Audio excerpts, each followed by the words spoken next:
Hello guys, कैसे हो आप सब। वेलकम बैक टू इन्फो कक्षा। टोक्यो ओलंपिक्स 2020 में इंडियन हॉकी टीम ने ज़बरदस्त परफॉर्म किया है। एक तरफ हमारी मेंस हॉकी टीम ने ब्रॉन्ज मेडल जीता, वहीं हमारी वुमेन्स हॉकी टीम सेमीफाइनल तक पहुंची। ये परफॉर्मेंस को देखकर आज हम सब में हॉकी को लेकर एक अलग एक्साइटमेंट आ गई है। लेकिन दोस्तों, आपको ये सुनकर बड़ी हैरानी होगी कि एक टाइम पर इंडिया में हॉकी क्रिकेट से भी ज़्यादा पॉपुलर स्पोर्ट हुआ करता था। ये वो टाइम था जब इंडियन हॉकी टीम ने ओलंपिक्स में लगातार 8 गोल्ड मेडल्स जीते थे। आज हम लोग आपको इंडियन हॉकी के इसी गोल्डन पीरियड के बारे में बताने वाले हैं। तो चलिए शुरू करते हैं।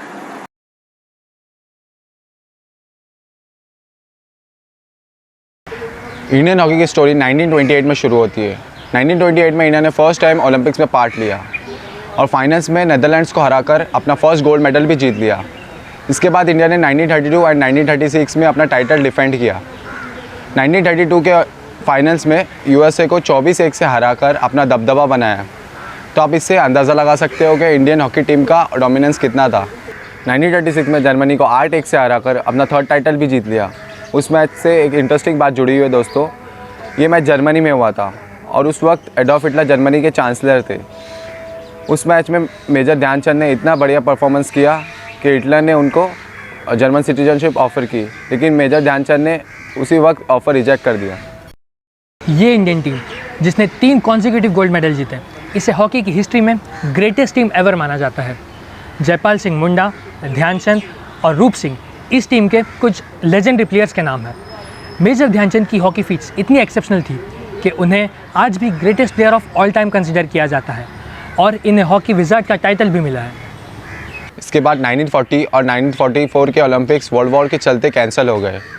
देन 1948 में इंडिया ने ग्रेट ब्रिटेन को 4-0 से हराकर फिर से गोल्ड मेडल जीत लिया। ये इंडिया के लिए यादगार जीत थी क्योंकि ये इंडिपेंडेंट इंडिया की फर्स्ट ओलंपिक मेडल था और वो भी ग्रेट ब्रिटेन के अगेंस्ट।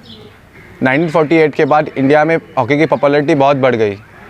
देन 1952 एंड 1956 में इंडिया ने फिर से गोल्ड मेडल जीत लिया। 1960 में पाकिस्तान 1-0 से जीत गया and unfortunately India first time Olympics में रनर अप बना। यहाँ पर इंडिया की 6 कॉन्जिक्यूटिव गोल्ड मेडल स्ट्रीक टूट चुकी थी। इसके पहले इंडिया 30 मैचेस तक अनबीटन रहा था।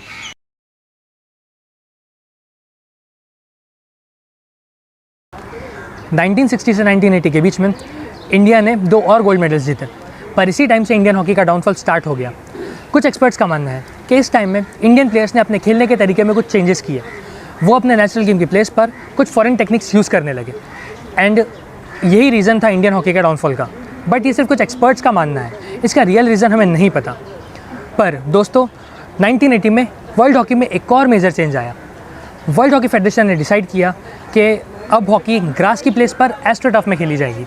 Astroturf basically grass and rubber के बने टर्फ को कहते हैं एंड ये एक मेजर रीज़न था इंडियन हॉकी के डाउनफॉल का, बिकॉज इंडियन प्लेयर्स को ग्रास पर खेलने की हैबिट थी और इंडिया में एस्ट्रोटर्फ्स नहीं थे एंड एस्ट्रोटर्फ्स का कंस्ट्रक्शन कॉस्ट भी बहुत हाई होता था, इसलिए ज़्यादा ग्राउंड्स नहीं बने एंड प्लेयर्स को प्रैक्टिस नहीं मिली एंड धीरे धीरे करके उनका परफॉर्मेंस डाउन हो गया।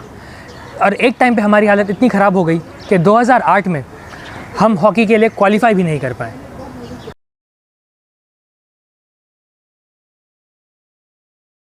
यही पीरियड था दोस्तों जब इंडिया में क्रिकेट की पॉपुलैरिटी बढ़ रही थी। 1972 में इंडिया ने इंग्लैंड का टूर किया। इसी टूर में इंडिया ने इंग्लैंड को फर्स्ट टाइम हराया। इस मैच के बाद ग्लोबल लेवल पर इंडिया की पॉपुलैरिटी बढ़ गई और यहाँ से दोस्तों बहुत से sports magazine Indian cricket players को मेंशन करने लगे। 1983 में इंडिया ने first time cricket world cup जीता और यहाँ से क्रिकेट की पॉपुलैरिटी और भी बढ़ गई। 90s के लिबरलाइजेशन की वजह से इंडिया को बहुत से ब्रांड से स्पॉन्सरशिप मिली। बहुत से इंटरनेशनल ब्रांड क्रिकेट टूर्नामेंट से टैप करने लगे और यहाँ से इंडियन क्रिकेट का राइज अप हुआ और धीरे धीरे लोगों का हॉकी से इंटरेस्ट कम हो गया। लेकिन ऐसा नहीं है कि क्रिकेट की राइज की वजह से हॉकी का डाउनफॉल हुआ। हॉकी की पॉपुलैरिटी कम होने के पीछे बहुत से फैक्टर्स थे। For example, proper training facilities का ना होना, हॉकी को मीडिया कवरेज ना मिलना, स्पॉन्सर्स ना मिलना एंड मोस्ट इम्पॉर्टेंटली लोगों का हॉकी में इंटरेस्ट कम होना, बिकॉज एडवर्टाइजर्स वहीं जाते हैं जहां पोटेंशियल बायर्स होते हैं।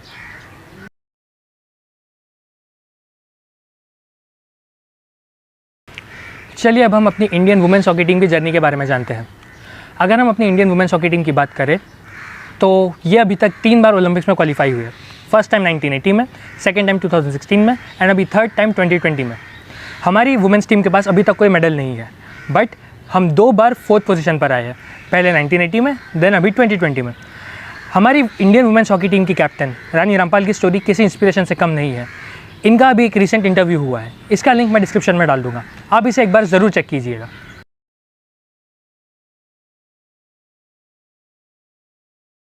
दो 2020 में इंडियन हॉकी टीम की सक्सेस के पीछे हमारे प्लेयर्स की मेहनत और डिटर्मिनेशन के साथ साथ एक और रीज़न है, Odisha government and CM Naveen Patnaik का सपोर्ट। 2018 से Odisha government Indian men's and women's hockey team को स्पॉन्सर कर रही है। उन्होंने हॉकी के लिए बेटर इंफ्रास्ट्रक्चर प्रोवाइड किया एंड कई एस्ट्रोटर्फ्स भी बनवाए हैं।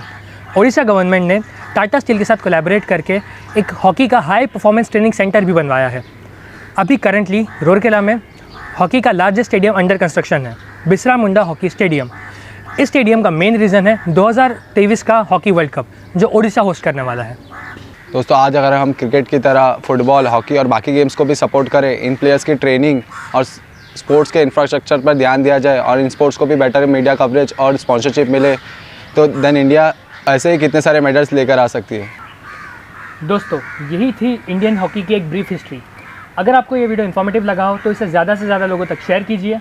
अगर आपको हमारे कंटेंट अच्छा लगा तो लाइक करें और हमें सपोर्ट करने के लिए इन्फो कक्षा को सब्सक्राइब करें। Thank you.